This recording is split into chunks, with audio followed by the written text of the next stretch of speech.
नमस्कार, India head की खास चर्चा में आप सभी का स्वागत है। मैं हूं आपके साथ सुनीता पटेल। जेपी की जयंती, यूपी में जंग। जी हां, लोकनायक जयप्रकाश नारायण की जयंती पर पिछले 2 सालों से यूपी की राजधानी लखनऊ सियासी अखाड़ा बन रही है। जयप्रकाश नारायण की प्रतिमा पर माल्यार्पण से रोके जाने पर समाजवादी पार्टी सुप्रीमो अखिलेश यादव योगी सरकार पर जमकर बरसे। घर के बाहर नाकेबंदी पर उन्होंने पुलिस को ललकारते हुए कहा कि अगर त्योहार का मौका नहीं होता तो समाजवादियों को जेपी सेंटर में माल्यार्पण से कोई रोक नहीं सकता था। अखिलेश ने आरोप लगाया कि यूपी सरकार उनके कार्यकाल में शुरू किए गए जेपी सेंटर को बेचना चाहती है। क्या कुछ कहा अखिलेश ने, आइए सुनवाते हैं।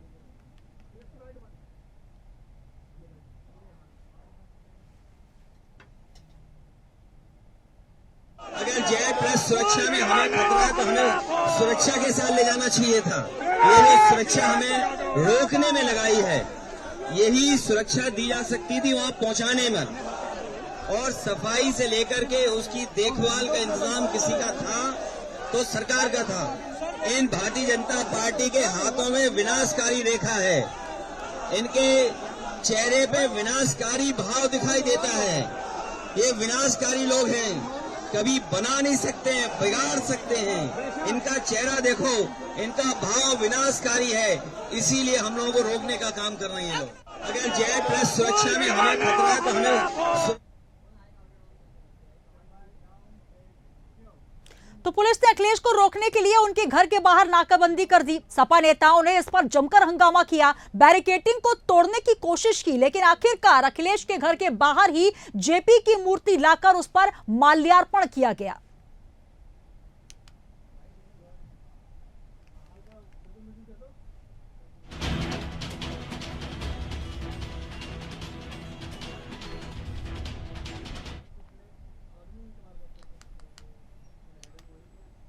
एक मिनट ठीक है। हाँ सर, आज आप यहाँ पे आए हैं, अभी आपने बताया था कल आप यहाँ पे।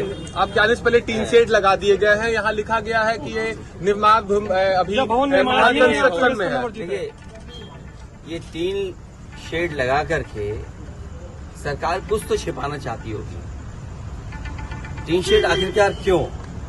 किसी महापुरुष का सम्मान क्यों नहीं करने दे रहे? अगर किसी की जयंती पर, और वो भी समाजवादी महान नेता जयप्रकाश नारायण जी की जयंती पर, और ये कोई पहली बार नहीं हो रहा है। हर वर्ष जयप्रकाश जयंती के दिन समाजवादी लोग यहाँ इकट्ठे होते थे।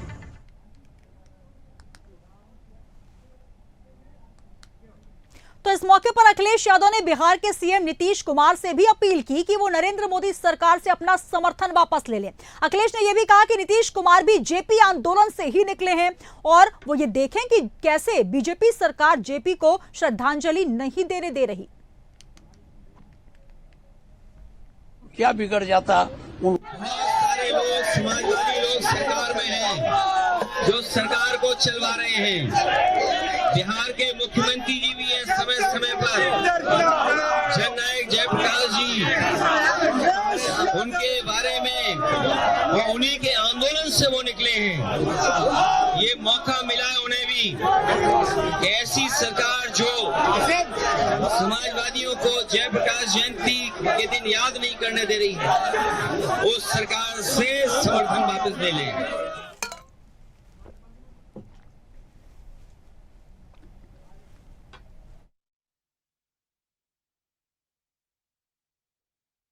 माल्यार्पण करना, झगड़ा करने तो कोई जा नहीं रहा था। कोई उसका कोई सामान उठाने तो जा नहीं रहा था। उसमें तोड़फोड़ करने तो कोई जा, केवल जयप्रकाश नारायण की मूर्ति थी, उस पर माल्यार्पण करना था। तो इसमें कौन क्या बिगड़ जाता उनका एलडीए का, जिससे कोई नुकसान हो जाता? जाने से अनुमति नहीं दे रहे हैं। निहायत शर्मनाक बात है। ये सरकार लोकतंत्र से डरती है, आवाजों से डरती है। केवल माल्यार्पण का कार्यक्रम था, क्यों रोका गया? क्या जेपीएनआईसी ये लोग बेचना चाहते हैं? अखिलेश यादव जी हमारे राष्ट्रीय अध्यक्ष से डर गए हैं। ये कायर, डरपोक और ढोंगी सरकार का असली चरित्र उजागर हुआ है। ये उन विचारधाराओं के बीच लड़ाई है। जब जयप्रकाश नारायण जी आजादी की लड़ाई लड़ रहे थे तब ये माफी मांग रहे थे। आजादी के बाद जब लोकतंत्र की लड़ाई लड़ रहे थे और आज भी हम लोग लड़ रहे हैं, तब ये तानाशाही की तरफ जा रहे हैं। ये दिखाता है कि जो सरकार महापुरुषों का सम्मान तक करने नहीं देती कितनी खोखली और कायर है। जिस तरह जयप्रकाश नारायण जी ने तत्कालीन सरकार भी नहीं रोक पाई और सरकार गिर गई, तो ये भी तानाशाही का इनकी तानाशाही ध्वस्त हो जाएगी इस तरह के इनके आचरण रहे तो वहीं उत्तर प्रदेश की सरकार में मंत्री जयवीर सिंह ने अखिलेश यादव को लेकर कहा कि पिछले साल भी अखिलेश यादव और उनके कार्यकर्ताओं ने जबरन जेपी एनआईसी दीवारों को फांदकर उसे क्षतिग्रस्त करने का काम किया था। बंद पड़ी इमारतों में माल्यार्पण की अनुमति नहीं दी जा सकती। पिछले साल भी जबरन जेपी एनआईसी में दीवारों को कूद फांद करके और क्षतिग्रस्त करने का इनके कार्यकर्ताओं ने काम किया था। चूंकि वो बंद पड़ा है, जेपी एनआईसी बंद है वो बिल्डिंग, तो वहाँ सुरक्षा कारणों से वहाँ बंद पड़ी बिल्डिंग में अनुमति चूंकि माल्यार्पण की नहीं दी जा सकती है, तो यहाँ विकास प्राधिकरण ने, लखनऊ विकास प्राधिकरण ने कल ही अवगत करा दिया था अखिलेश जी को माल्यार्पण का किया जाना सुरक्षा कारणों से कतई उचित नहीं है, इसलिए अनुमति देने से इनकार कर दिया था एलडीए ने। श्रद्धांजलि जयप्रकाश नारायण जी को तो कहीं से भी की जा सकती है, कहीं से भी दी जा सकती है, और उनके जयप्रकाश नारायण जी के बारे में श्रद्धा का भाव, आस्था का भाव, सम्मान का भाव कहीं से भी प्रकट किया जा सकता है। इस तरह की हठधर्मी करना, इस तरह से जबरन प्रयास करना, जैसे लास्ट ईयर कूद फांद करके किया गया, वहाँ नुकसान पहुंचाना, वहाँ पुलिस वालों के साथ अभद्रता करना, ये मुझे लगता है कि समाजवादी पार्टी की जो फितरत रही है उसी का एक हिस्सा हो सकता है। तो वहीं इस पूरे मामले में अब कांग्रेस की भी प्रतिक्रिया आई है। कांग्रेस नेता पवन खेड़ा ने कहा कि किसी भी जगह जहां लोकतंत्र है वहां कोई श्रद्धांजलि भी नहीं देने जा सकता। ये कैसी बात है? समझ में आता कि किसी भी जगह जहां लोकतंत्र हो वहां कोई अपनी श्रद्धांजलि तक देने नहीं जा सकता। ये कैसे हो सकता है? आप थोड़ा डूज एंड डोंट्स बता दीजिए कि साहब इस तरह से जाइए ताकि वहां की जो कंस्ट्रक्शन हो रहा है उसको दिक्कत न आए, वो अलग बात है। लेकिन आप किसी को रोक देंगे, उनके घर के बाहर पुलिस लगा देंगे, घेराबंदी कर देंगे, ये कहाँ का लोकतंत्र है? मुझे नहीं समझ में आता कि किसी भी जगह जहां लोकतंत्र हो वहां कोई अपनी श्रद्धांजलि तक देने नहीं जा सकता। ये कैसे हो सकता है?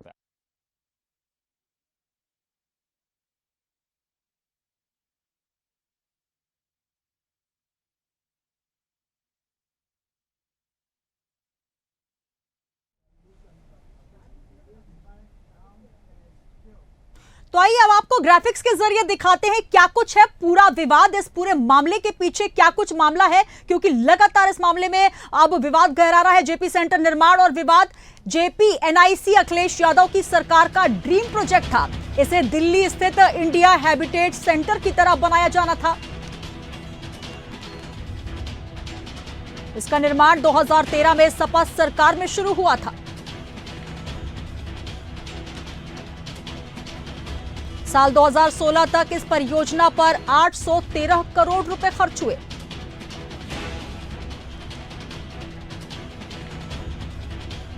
अखिलेश ने 11 अक्टूबर 16 को किया, जिससे स्पोर्ट्स कॉम्प्लेक्स का उद्घाटन। इस परिसर में जयप्रकाश नारायण की प्रतिमा है विस्थापित।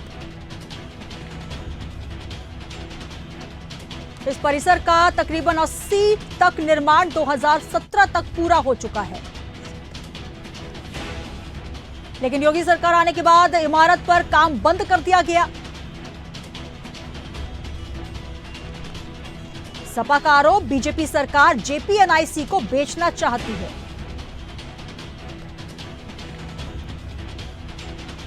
देश की राजनीति में यह पहली बार होगा जब किसी राज्य सरकार ने मुख्य विपक्षी नेता को उनके घर से बाहर ही महापुरुष की जयंती मनाने से रोक दिया, और ये तमाम उसी पर लेकर विवाद हो रहा है। जेपी सेंटर, जहां पर लोक नायक, स्वतंत्रता संग्राम सेनानी जेपी, जो कि छात्र आंदोलन के अगुवा रहे हैं, और अब उनको लेकर, उनकी मूर्ति पर माल्यार्पण को लेकर लगातार विवाद हो रहा है।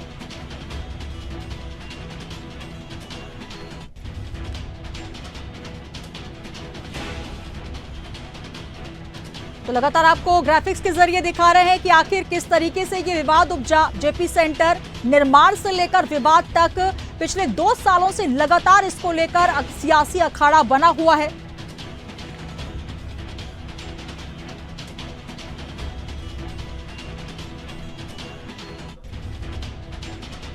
और चलिए इसी पर चर्चा के लिए हमारे साथ तमाम मेहमान भी जुड़ेंगे। सबसे पहले मैं परिचय करा देती हूँ, हमारे साथ वरिष्ठ पत्रकार इंदुकांत दीक्षित जी जुड़ रहे हैं। सर नमस्कार, इंडिया एड में आपका स्वागत है। नमस्कार सुनीता जी। जी इंदुकांत जी, जिस तरीके से लगातार पूरा जो मसला है, क्योंकि इस बार की ही बात नहीं करें बल्कि पिछले साल भी लगभग यही स्थितियां देखने को मिली थी, जहां पर सपा सुप्रीमो अखिलेश यादव दीवार फांदते हुए नजर आए थे। इस बार तो वो अपने घर से जेपी की प्रतिमा को उठाकर सड़क तक लेकर आए और लगातार ये हंगामा दिन भर चलता रहा। कुल मिलाकर राजधानी लखनऊ सियासी अखाड़ा बनकर रह गई। क्या कहेंगे इस पूरी स्थिति को लेकर, जहां पर तमाम आरोप लग रहे हैं योगी सरकार पर भी? सुनीता जी, मेरा ये मानना है कि इस मामले में दोनों पक्ष में कुछ न कुछ कमी है जी। लेकिन सबसे बड़ी बात ये होती है कि देखिए, किसी महापुरुष को आप श्रद्धा सुमन श्रद्धांजलि अर्पित कर रहे हैं तो उस महापुरुष के आदर्शों का पालन ज्यादा महत्वपूर्ण होता है जी। एक तरफ जेपी के आदर्श, जेपी के जो आचरण थे, और दूसरी तरफ आज के नेताओं के आचरण आप देख लें तो आपको समझ में आ जाएगा कि श्रद्धांजलि अर्पित किया जा रहा है या उद्देश्य श्रद्धांजलि अर्पित करना है, उनका अनुकरण करना है या उद्देश्य महज पॉलिटिक्स है। बिल्कुल, मैं ये मानता हूँ कि कोई किसी भी स्थान पे अगर वहाँ असुरक्षित भी है, तो जैसा आपके कार्यक्रम में कुछ नेताओं ने कहा, जो आपके चर्चा में भी था, कि अगर कोई देना चाहता है श्रद्धांजलि तो उसे एसओपीज बता दे कि हाँ ये सुरक्षा में समस्याएं हैं। उसके बाद भी वो जाना चाहता है तो गार्डेड ढंग से कुछ लोगों को परमिशन दे देना चाहिए। लेकिन दूसरी तरफ अगर सरकार ने बताया कि वहाँ निर्माण कार्य चल रहा है और वहाँ जाने को अवॉइड करना बेहतर होगा, उसके बाद भी इस तरह के कूद फांद, इस तरह का उछल कूद, ये दर्शाता है कि उनके नाम पे पॉलिटिक्स ज्यादा है, उनके आचरण या उनके आदर्शों के अनुसरण की कोई बात नहीं है। बिल्कुल, और सबसे बड़ी बात यहाँ पर सर ये भी नजर आ रही है, जिस तरीके से आरोप प्रत्यारोप की राजनीति हो रही है, साफ तौर पर ये स्पष्ट कर दिया गया जहां पर लखनऊ विकास प्राधिकरण के द्वारा कि वहां पर अभी निर्माणाधीन बिल्डिंग है जहां पर काम चल रहा है, वहां पर जाना ठीक नहीं है। आखिर जेपी नारायण की बहुत सारी प्रतिमाएं हैं और स्वयं अखिलेश यादव जो प्रतिमा बाहर लेकर आए थे, वहां पर भी वो विधि विधान के साथ अपने नेताओं के साथ माल्यार्पण कर सकते थे। लेकिन सबसे बड़ा सवाल कि आखिर जेपी नारायण, जो कि जिनको हम संपूर्ण क्रांति का जनक कहते हैं, जिन्होंने लगातार स्वतंत्रता संग्राम में अपनी महती भूमिका निभाई, उनकी जयंती के दिन इस तरीके से अखाड़ा बनना, कहीं ना कहीं ये देख सकते हैं कि किस तरीके से सियासत चमकाने के लिए कोई भी पार्टी किसी भी स्तर तक जा सकती है। जी, दिखता है साफ तौर पे कि इसमें राजनीति ही है और राजनीति के अलावा आदर्शों के अनुसरण की या अनुकरण की कोई बात नहीं है। अदरवाइज जैसे आपने कहा कि हमारे यहाँ तो कण कण में मानते हैं कि ईश्वर का वास है जी। तो अगर आपकी श्रद्धा है तो आप अपने घर पे भी कर सकते हैं।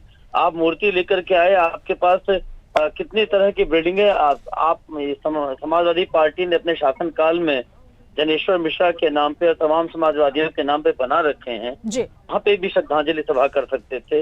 लेकिन यहीं पे करने की बात करके अपने फॉलोअर्स में, समाज में इस ढंग का संदेश देने की एक कोशिश है और समाज को बताने की कोशिश है कि इस कार्य को हमने शुरू किया था। शायद अगर इतने के लिए इतनी पॉलिटिक्स की गई है तो ये उनकी पॉलिटिक्स का हिस्सा है, न कि कहीं जेपी को वास्तव में श्रद्धांजलि की बात है। जी बिल्कुल, तो कहीं ना कहीं इसको लेकर तमाम सवाल उठ रहे हैं। अब देखना होगा कि इस पूरे जो सियासी अखाड़े के बीच लगातार जो प्रदर्शन देखा गया, उसके पीछे की नियत और मंशा क्या रही। बहुत शुक्रिया सर हमारे साथ जुड़ने के लिए। इंदुकांत सर हमारे साथ जुड़े, वरिष्ठ पत्रकार। और जिस तरीके से लगातार देखिए, अपनी टीवी स्क्रीन पर भी दिखा रहे हैं, सुबह से ही 10:30 बजे के वक्त से प्रदर्शन लगातार जारी रहा और जहां पर सपा सुप्रीमो अखिलेश यादव ने स्पष्ट किया कि क्या सरकार इस बिल्डिंग को बेचना चाहती है। तमाम आरोप भी लगे। हमारे साथ और भी मेहमान जुड़ रहे हैं, हमारे साथ रत्नेश मिश्रा जी बीजेपी से जुड़ रहे हैं। सर बहुत स्वागत है इंडिया एड में, नमस्कार। रत्नेश जी, अब तक आवाज पहुंच रही है सर? और चलिए हमारे साथ आशीष चौधरी जी जुड़ेंगे सपा से। सर आप तक आवाज पहुंच रही है सर, नमस्कार।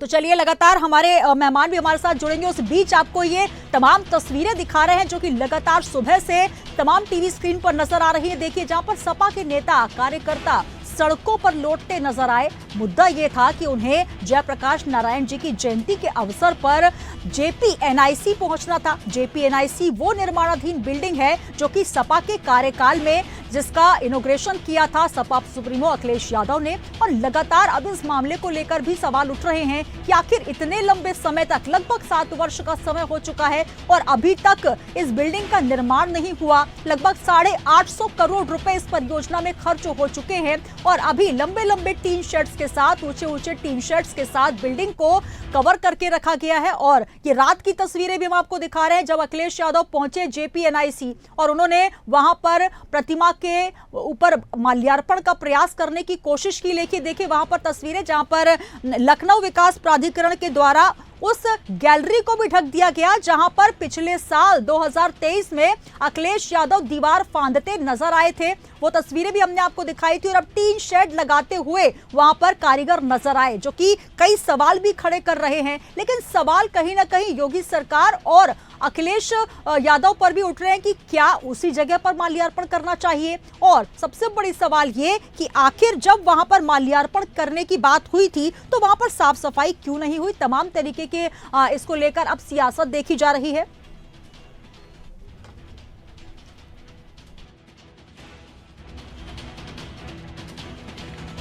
हमारे साथ रत्नेश मिश्रा जी बीजेपी से जुड़ रहे हैं। सर, बहुत स्वागत है आपका। नमस्कार सर। जी नमस्कार। और साथ ही जुड़ रहे हैं आशीष चौधरी जी समाजवादी पार्टी से। आशीष जी, बहुत स्वागत है आपका इंडिया एड में। नमस्कार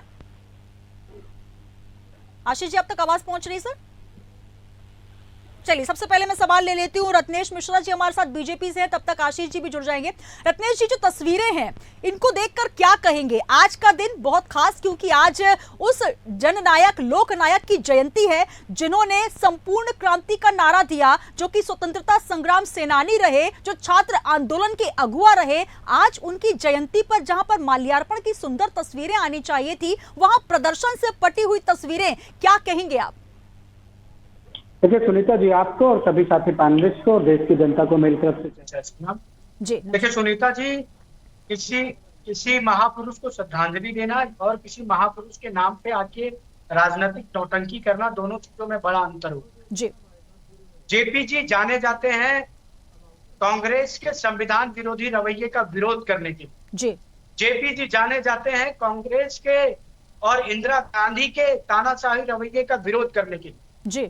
आज वही अखिलेश यादव कांग्रेस पार्टी की गोद में बैठे हुए हैं, तो वो कितना लोहिया जी को फॉलो करते हैं, जयप्रकाश जी को कितना फॉलो करते हैं और जयप्रकाश जी की आइडियोलॉजी को कितना फॉलो करते हैं, इससे बिल्कुल साफ हो जाता है। और रही बात जहां तक अखिलेश यादव का जो समाजवाद है वो बिल्कुल विपरीत है जी जयप्रकाश नारायण जी के समाजवाद से। वो जयप्रकाश नारायण जी का समाजवाद कहता है कि शासन गांव से चलना चाहिए, शक्ति गांव में केंद्रित होनी चाहिए, जबकि अखिलेश यादव का समाजवाद कहता है कि शासन घर से चलना चाहिए और शासन की शक्ति परिवार में केंद्रित होनी चाहिए। जी। वो खुद सांसद है, उनकी पत्नी सांसद है, उनके चाचा सांसद है, उनके चाचा विधायक है, उनके चाचा का लड़का सांसद है, उनके चाचा का नाती आज विधायक कैंडिडेट बन चुका है। जी जी, आगे गए। तो इस प्रकार की चीजें करने के बाद ये चीजें स्पष्ट हो जाती हैं कि जयप्रकाश जी को कितना वो सम्मान करते हैं और कितनी उनके प्रति श्रद्धा रखते हैं। जी। जयप्रकाश जी को केवल फूल माला चढ़ाने से उनका सम्मान नहीं होता, जयप्रकाश जी की आइडियोलॉजी, उनकी विचारधारा को अपने पास आपने विचारधारा की बात कही। करने से काम जी जी जी, आपकी बात सुन ली मैंने। आपने विचारधारा की बात कही। JP नारायण जिन्होंने संपूर्ण क्रांति का नारा दिया था, कांग्रेस के खिलाफ उन्होंने कांग्रेस हटाओ का नारा दिया और सपा उनके साथ है, ये भी बात मानते हैं। लेकिन सबसे महत्वपूर्ण बात ये कि जो बिल्डिंग जो कि उनको समर्पित है, जहां पर 18 मंजिला बिल्डिंग बननी थी, 850 करोड़ रुपए की परियोजना जो कि 7 वर्षों से अधर पर लटकी हुई है, वहां पर अभी भी टीन शेड बैरिकेड्स लगाए गए हैं। आखिर जब सपा सुप्रीमो अखिलेश यादव ने ये इजाजत मांगी कि उनको वहां पर माल्यार्पण करने जाने देना चाहिए, तब उस मामले में जो लखनऊ विकास प्राधिकरण का जवाब आया कि वहां पर बिच्छू हो सकते हैं, वहां पर कीड़े मकोड़े हो सकते हैं। सबसे बड़ा सर एक सवाल बताइए, आप जिन जननायक की बात कर रहे हैं, आज उनकी प्रतिमा सांप बिच्छू और कीड़े मकोड़ों के इर्द गिर्द है, क्या वहां साफ सफाई अभी तक नहीं हुई और आप ये हवाला देकर रोक रहे हैं कि वहां पर आप नहीं पहुंच सकते? तो क्या उन जननायक की यही प्रतिष्ठा है? देखिए, जिस प्रकार से पिछले वर्ष भी अखिलेश यादव जी ने और समाजवादी पार्टी के गुंडों ने वहां पहुंचकर सर भाषा का संयम रखें सर। जी सुन लीजिए। अब दीवार कूदने कोई साधारण आदमी, कोई सभ्य आदमी तो जाएगा नहीं जी। दीवार कूदना, घर में कूदना और कूद फांद करना, ये तो असामाजिक तत्व ही करते हैं। हम और आप तो नहीं जा रहे कूदने ना, आप तो किसी के घर में दीवार कूद के नहीं घुस जा रहे सुनीता जी, आगे कहीं पर मना किया गया है। असामाजिक तत्वों को असामाजिक बोलने में गलत क्या है? उसमें भाषा की शैली मुझे नहीं लगता कुछ गड़बड़ है। नहीं, गुंडे बदमाश शब्द मत कहिए ना सर आप। अब वो तस्वीरें हमने भी देखी हैं जो 2023 में आई थी, अभी की तस्वीर भी हम देख रहे हैं, लेकिन किसी को परिभाषित मत करिए आप। जी, अपनी बात रखें। नहीं, अगर कोई घर में कोई दीवार फांदेगा तो उसको दीवार फांदने वाला अराजक तत्व ही बोला जाएगा ना, उसमें वो तो स्वयं परिभाषित हो रहा है, मुझे क्या जरूरत है उसको परिभाषित करने की। आप देखिए, जब उनको लखनऊ विकास प्राधिकरण ने, जो कि एक प्रशासनिक संस्था है, उन्होंने कारण सहित उनको मना कर दिया था अखिलेश यादव जी को। वो पूर्व मुख्यमंत्री रहे हैं, उनको पता है कि शासन प्रशासन कैसे कार्य करता है। उनको इस प्रकार की हवाबाजी बनाने के लिए केवल एक क्या कहते हैं नौटंकी राजनीतिक। चलिए इस पर मैं जवाब आशीष जी से ले लेती हूँ। आशीष जी, क्या जरूरत थी नौटंकी करने की, जैसा कि रत्नेश जी कह रहे हैं? सर मैं जवाब लूं? जी मैं जवाब ले लेती हूँ। आशीष जी भी हमारे साथ है सपा से। साफ तौर पर कहना, इस राजनीतिक नौटंकी की आवश्यकता क्या थी? पिछली बार आप दीवार कूद कर गए, इस बार आप अपने घर से प्रतिमा को बाहर लेकर आ गए, आप माल्यार्पण करना चाहते थे, आप जयप्रकाश नारायण जी का सम्मान करना चाहते थे, आप बढ़िया अपने घर पे माल्यार्पण करते, या आपको जेपीएनआईसी भी जाना था, तो इस तरीके से प्रदर्शन करके क्या साबित किया सर? सबसे पहले तो मैं भारतीय जनता पार्टी को मैं पूछना चाहूंगा जी, जयप्रकाश जी का सम्मान करते हैं या नहीं? माननीय अखिलेश यादव जी उनका सम्मान करना चाहते हैं, फूल माला अगर अर्पित करना चाहते, ये इसमें कौन सा बुरा काम है, कौन सा पाप का काम है? दूसरी चीज, अगर ये जयनारायण साहब को अगर ये सम्मान करते, तो जहां ये खुद अपनी बातों में फंस रहे हैं कि वहां कीड़े मकोड़े, बिच्छू, डंग ये सब हो सकते हैं, तो क्या जयप्रकाश जी इतने बड़े महानायक, उनको इन चीजों जंगलों में रखना क्या इनका उचित बनता है?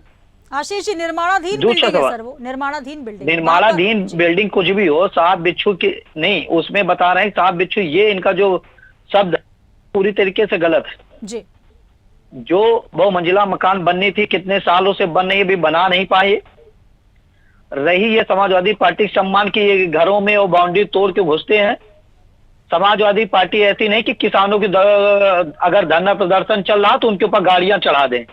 ये कौन चढ़ाते हैं किसानों के ऊपर? भारतीय जनता पार्टी के कार्यकर्ता ही, नेता ही तो चढ़ाते हैं। इसको याद नहीं करेंगे ये जी। जेलों में हत्याएं हो जाती हैं, छोटे छोटे बच्चों के साथ बलात्कार हो जाते हैं, हाथरस की घटना हो, रायबरेली की घटना हो। हिंदू रीत रिवाज में पहला होता है कि सूर्य ढलने के बाद अंतिम संस्कार नहीं किया जाता है, पुलिस की निगरानी में पेट्रोल डालकर जला दिया जाता है, उसके घर के लोगों को अंतिम संस्कार में मौका नहीं दिया जाता है। ये संस्कार समाजवादी पार्टी के लोगों को, ये समाजवादी पार्टी को सिखाएंगे भारतीय जनता पार्टी के लोग। ये किसान विरोधी सरकार है, नौजवान विरोधी सरकार है, बेरोजगार विरोधी सरकार है, ये पूरी तरीके से भ्रष्ट सरकार है। जी जी, रत्नेश जी कुछ कह रहे हैं? देखिए, हमारे समाजवादी पार्टी के साथी ने बात कही, जेपी जी का सम्मान हम करते हैं नहीं, तो आशीष जी आप मुझे इतना बता दीजिए कि समाजवाद पर जेपी जी के विचार क्या थे? एक लाइन बता दीजिए, कुछ बता दीजिए। आपको जानकारी है समाजवादी विचार, समाजवाद क्या है? जेपी जी का कहना है कि सबका सम्मान, सबका विकास, सबको साथ देने का। जेपी जी के मुताबिक समाजवाद क्या है? समाजवाद समाज को साथ में लेके चलने के, मुझे बहुत ज्यादा आपको डिटेल बताने की जरूरत नहीं है। मैं आपकी परिभाषा नहीं पूछ रहा हूँ, मैं पूछ रहा हूँ जेपी जी के अनुसार ये भारतीय जनता पार्टी के लोग नहीं, भारतीय जनता पार्टी के मुंह से ये शब्द अच्छा नहीं कि ये बता रहे हैं। अरे मैं आपसे पूछ रहा हूँ, मैं आपसे पूछ रहा हूँ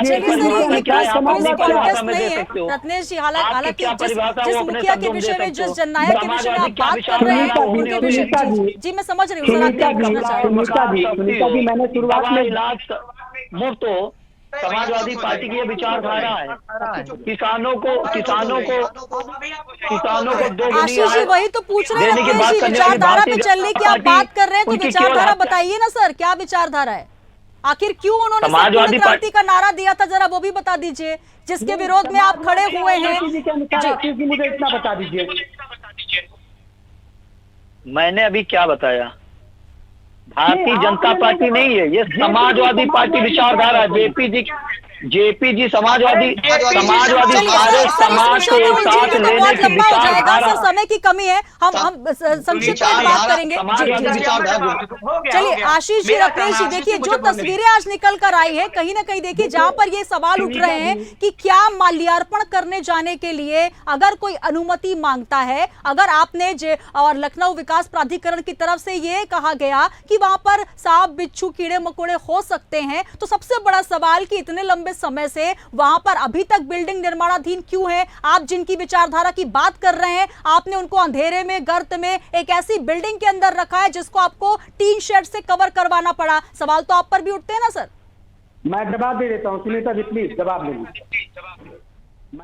मैंने अभी समाजवादी पार्टी के साथी से पूछा कि जेपी जी के अनुसार समाजवाद क्या है, तो वो इधर उधर की बात करते हैं। मैं आपको बता देता हूँ, जेपी जी कहते हैं, मेरे सवाल का जवाब दीजिए सर। ये सबको पता है कि उनके गाँव, जहाँ पर सत्ता का केंद्र गाँव हो, गांधीवादी विचारधारा से समाजवाद में वो प्रभावित दिखते हैं।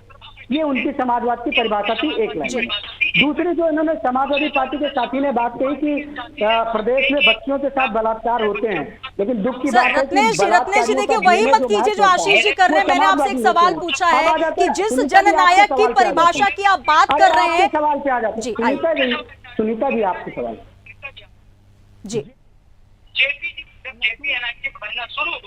तो आधी अधूरी बिल्डिंग में समाजवादियों ने ले जाकर उनकी मूर्ति स्थापित करा दी, केवल क्रेडिट लेने के लिए। जी जो किस सन की बात है सर? रत्नेश जी किस सन की बात है, जरा मुझे सन भी बता दीजिए। जी अभी एक सवाल आप पूछ रहे थे आशीष जी से, मुझे ही बता दीजिए किस सन में मूर्ति की स्थापना हुई, किस सन में अखिलेश जी ने वहां पर बिल्डिंग का इनॉग्रेशन किया, और कितना समय हो चुका है बीजेपी की सरकार? मैडम 2013 में बिल्डिंग बननी शुरू हुई, 840 करोड़ रुपए खर्च किए जा चुके हैं। अब कितना समय हो चुका है सर 2024 में?